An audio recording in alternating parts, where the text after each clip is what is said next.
What's up guys, it's Dan, it's Gone, and today we'll be looking at my winners and losers of the 2024 MLB Draft. For the draft, there will always be teams that reach on players for a variety of reasons, whether it be scheme fit or simply liking a player more than consensus rankings. This allows for other teams to get tremendous value, at least on paper, when in theory there shouldn't be any.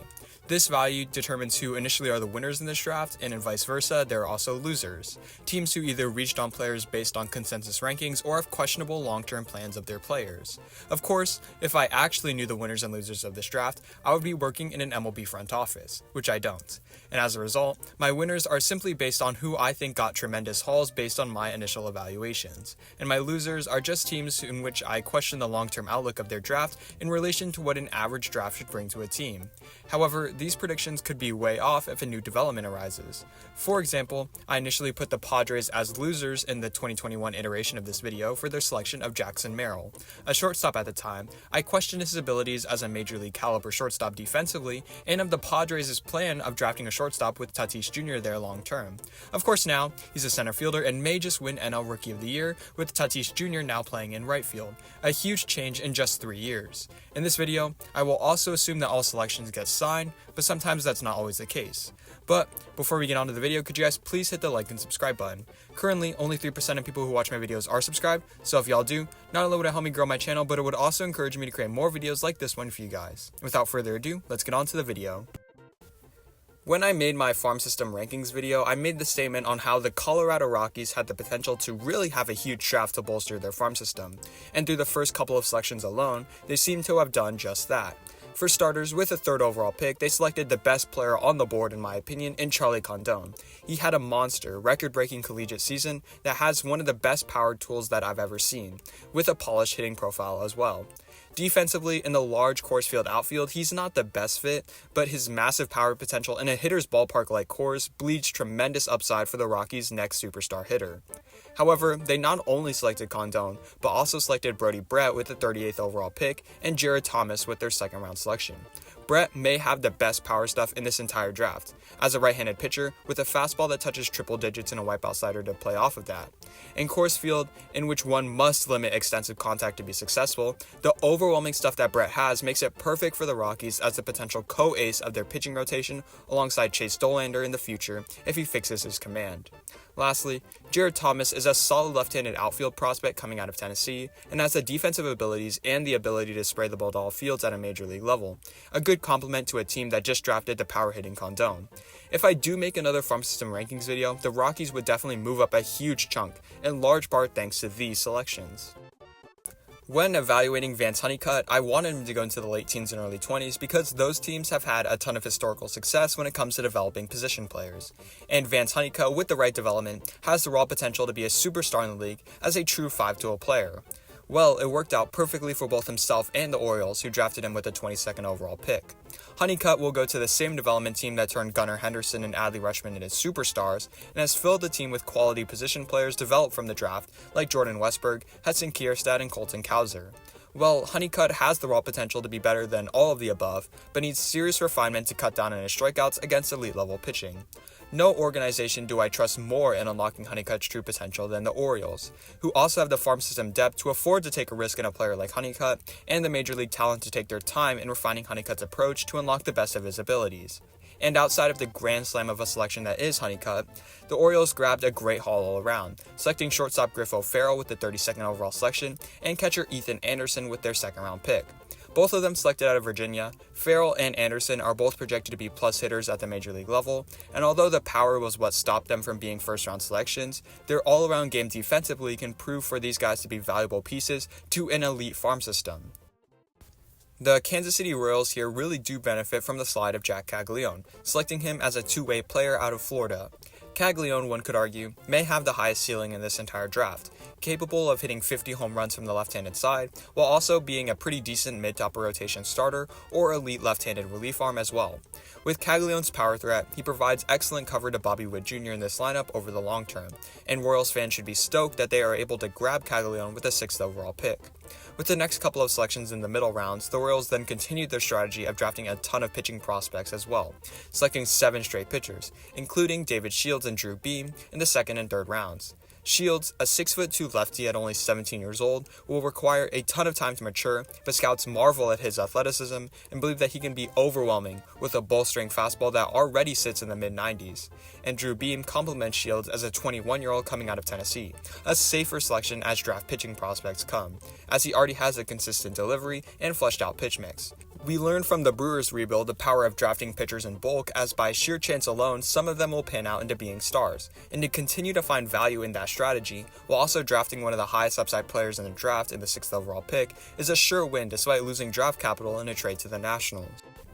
The Cleveland Guardians were almost certainly going to get a great haul after landing the first overall selection in the MLB draft, but it really was the bevy of solid selections made throughout the draft that puts them as winners on this list.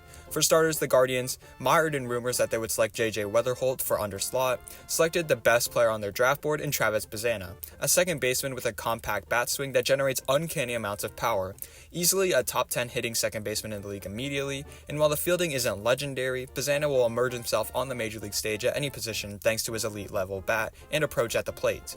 And while that pick alone was great, their next selections added to one of the best hauls in the draft, selecting pitchers Braylon Doty and Joey Oiki, as well as catcher Jacob Kozar with their next 3 selections. In rounds in which the pitchers seemed to be flying off the boards, the Guardians were able to find values in their selections in Doty and Oiki. Both of them prep pitchers. They will be a long ways away from the major leagues, but the Guardians have one of, if not the best pitching development staffs in the league, and the two both show signs of being mid to upper rotation starters, with at least one elite off-speed pitch to pair with their fastball. And Jacob Kozar was a tremendous value at catcher coming out of NC State, with a polished glove and developing power bat. The last winner I want to highlight here is pretty tough, but I'm going to go with the Atlanta Braves, who made one of, if not the biggest steal in the entire latter half of the first round, selecting prep pitcher Cam Caminiti out of Saguaro High School in Arizona. Also continuing to select pitchers in Carter Holton and Luke Sinnard in the 2nd and 3rd rounds respectively. The Braves did not have a ton to work with coming into this draft, with no compensation round picks at all, and all of their selections being later in the rounds. But they still got a great haul that will make their team better in the long run. Ever since they built their great position player core, they have since begun to supplement their roster with homegrown pitchers, and has begun to show fruit with guys like AJ Smith-Shawver, Spencer Strider, and Hurston Waldrop. The 3 pitchers acquired in this draft not only add to the rotation depth that they're building over the long term, but also add to what has become a considerable farm system pitching-wise. Caminiti was the best left-handed prep pitcher in this draft. With a low 3/4 arm slot and mid to high 90s fastball, Caminiti draws comparisons to some of the top lefties in the game like Chris Sale and Garrett Crochet. Holton and Sinnard, while with lesser ceilings than Caminiti, have a greater chance to make an impact sooner, with both of them coming out of college. Holton as another lefty with a mid-90s fastball and great slider, and Sinnard as a righty with a low 90s fastball and power curveball. And while I don't like it when teams draft on need as their only approach, the Braves really did find value in these selections, and I can clearly see how this makes the team better in the long run. For the teams that didn't make the cut as winners but barely missed, we have the Blue Jays and their selection of prep pitcher Trey Yesevich with the 20th overall selection, the Arizona Diamondbacks pair of selections in Slade Caldwell and Ryan Waldschmidt, the Red Sox pick of Braden Montgomery, the Nationals duo of Seaver King and Caleb Lomavita, the Pirates pick of Connor Griffin at pick 9, and the St. Louis Cardinals selection of J.J. Weatherholt at pick 7. For the White Sox, this isn't really a knock on who they drafted, but rather who they passed up on to select that player.